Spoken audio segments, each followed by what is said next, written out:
Hi everyone, it's Kate from Sleep Time Baby and welcome to my 12 days of Christmas sleep. So over the next 12 days, I'm going to be answering your questions that you've submitted. So there'll be a different topic each day and I will tag you there so you know that your question has been answered.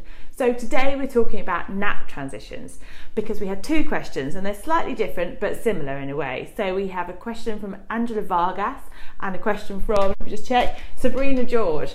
And they were both talking about the fact that their children are maybe waking in the night and perhaps having issues with naps. So let's talk about nap transitions.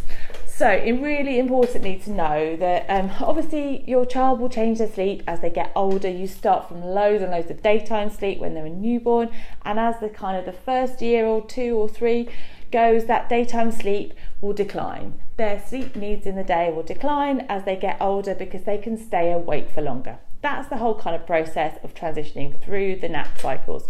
So what you want to be doing is being mindful of your child's awake time to know when their nap should be happening, and then knowing roughly how much sleep your child needs in the day. That's the key basically to naps during the day.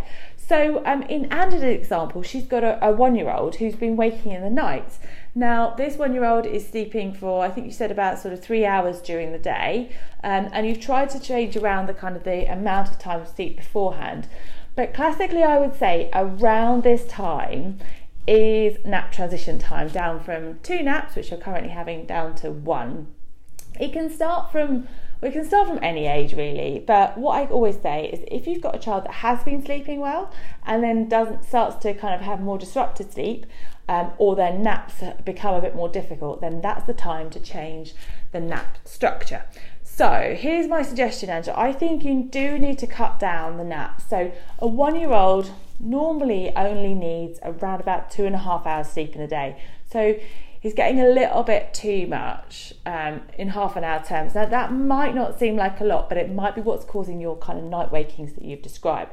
So what I would suggest you do is cut down to 2.5 hours and have a think about whether that's over 2 naps or 1 nap.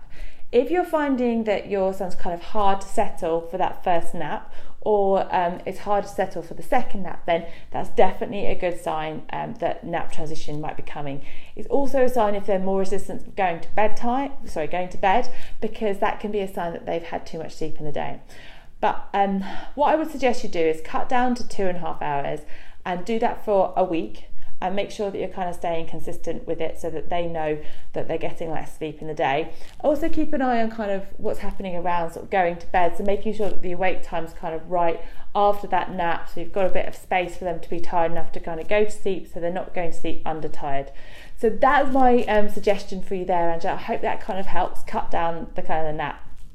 Now Sabrina was talking about her 10-month-old, and her 10-month-old is now kind of like getting a bit more fussy around nap times, so sort of, settling by shaking their head. Now, again, that could be another sign of nap transitions. So I would suggest that around the 10-month mark, you're probably looking at kind of a 2-nap strategy. So if you're on 3, Sabrina, I would cut down to 2, just make it 2 naps during the day, and be mindful of kind of that awake time as well, so that you know that your child is awake for long enough to be able to settle well for naps.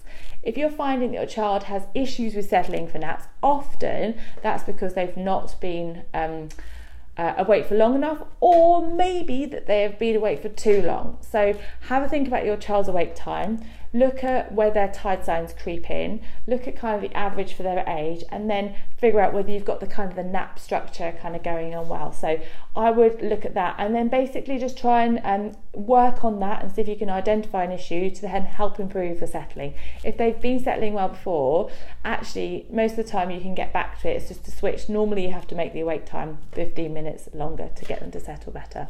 So that's it. That's day 1. That's all about nap transitions. I'll be back tomorrow with the next topic for my 12 days of Christmas sleep. I will speak to you soon. Take care. Bye bye.